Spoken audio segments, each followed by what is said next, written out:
कुमार विश्वास जी, एक सवाल जिससे मैं सबके साथ शुरुआत करना चाहूंगी और आपसे सबसे पहले, वो ये कि हनुमान जी क्या हैं? रिश्ता उनसे इतना प्रगाढ़ लगता है सबका कि किसी को दोस्त नजर आते हैं, किसी को सिर्फ उन्हीं में सहारा नजर आता है। हनुमान जी आपके हिसाब से क्या है?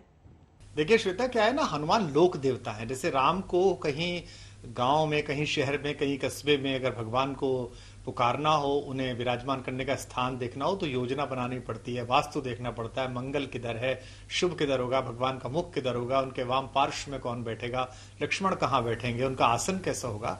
लेकिन गांव में एक पीपल के नीचे एक छोटी सी प्रतिमा पर गेरू पोत कर महिलाएं अपना मंगल गा लेती हैं, अपना सुख दुख बांट लेती हैं। छोटे बच्चे उन्हें देखकर भूत प्रेत पिशाच से अपने आप को मुक्त मान लेते हैं। बड़े बुजुर्ग वहां से राम तक अपनी बात पहुंचने का बहुत ही सरल मार्ग खोज लेते हैं। एक बात और मैं श्वेता कहूं, पूरी राम कहानी जो है वो प्रतीक शास्त्र है। अगर राम सूर्य का प्रतीक है, जो कि वो सूर्यवंशी हैं, और माता सीता पृथ्वी की प्रतीक हैं, चूंकि वो पृथ्वी से पैदा हुई हैं, तो सूर्य और पृथ्वी के रिश्ते के बीच में वायु बहुत आवश्यक है। वो हर ग्रह बेकार है जिसके बीच में वायु नहीं है। पूरी दुनिया ढूंढ रही है ऐसे किसी दूसरे ग्रह को जहां वायु हो। तो ये वायु का आत्मज है, वातात्मज है ना, वातात्मज वानर यूथ मुख्यम, वो इन दोनों के बीच है। तो राम की कहानी पूरी नहीं होती अगर हनुमान ना हो।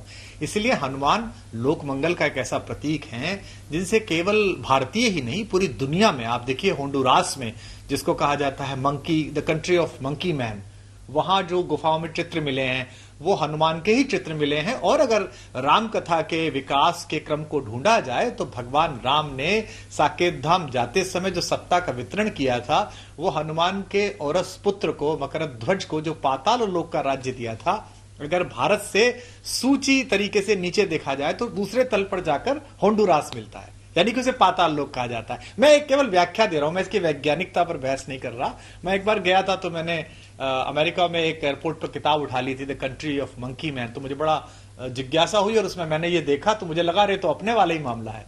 तो हनुमान इसलिए लोक मंगल के देवता है। अगर हम वाल्मीकि से लेकर तुलसीदास तक पहुंचते हैं, हम रामायण से रामचरितमानस तक पहुंचते हैं, तो हम हनुमान चालीसा तक भी पहुंचते हैं।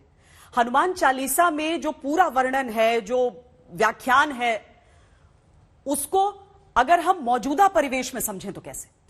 देखिए, पहली बात तो भगवान राघवेंद्र सरकार राम जो है ना, उनकी सबसे बड़ी बात तो ये समझिए कि वो वंचितों के, पिछड़ों के, दलितों के, आदिवासियों के, मल्लाहों के, निषादों के, कोलों के, किरातों के, इन सबके सहचर हैं।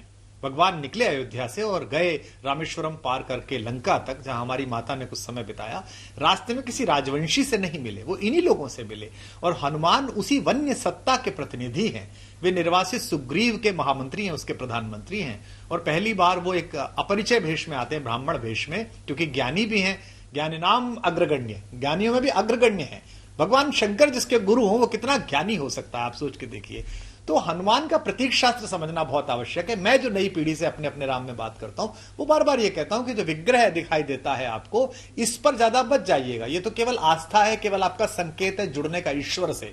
लेकिन वनबंधुओं के, वंचितों के एक ऐसे रणनीतिकार जिनके बिना राम का कोई काम पूरा नहीं होता है, तो हमको लगता है राम तक पहुंचने का सबसे अच्छा मार्ग हनुमान है। और यही बाबा तुलसी को लगा। आपको मैं एक बात सुना दूं विशेष रूप से, कि बाबा को, तुलसीदास जी को बाहू में बहुत पीड़ा हो गई थी।